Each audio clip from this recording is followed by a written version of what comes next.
In January of 1980, the United States had just recently suffered its second oil shock.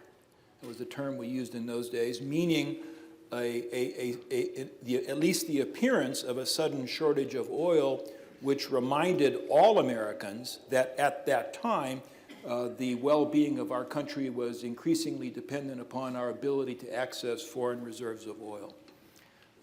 That second oil shock had occurred because of the Iranian Revolution, overthrowing the Shah and producing now a government in Tehran that was hostile to the United States. Compounding that problem, just the month before, in December of 1979, the Soviets had invaded and were now occupying Afghanistan. It appeared that, the appearances were misleading, it appeared that the Soviets were now primed to march westward into Iran and even to Saudi Arabia. It was also a fact that Carter was perceived to be a weak president, somebody who was presiding over a lackluster economy, and somebody who supposedly was letting things like the Iran hostage crisis and the Soviet invasion of Afghanistan occur. 1980, of course, was a presidential election year. President, understandably, wanted to be elected to a second term. Politically, it seemed to make sense to strike a get-tough posture, and the Carter Doctrine was intended to do that. What did that imply? What the Carter Doctrine implied or led to was the militarization of U.S. policy in the greater Middle East, beginning with the Persian Gulf, but ultimately including a far, far broader swath of territory in the Islamic world. Carter didn't for a second foresee or expect all of the military interventions that were to follow beginning in 1980. But the fact of the matter is, at least in my judgment, the Carter Doctrine touches off what comes to be a war for the greater Middle East.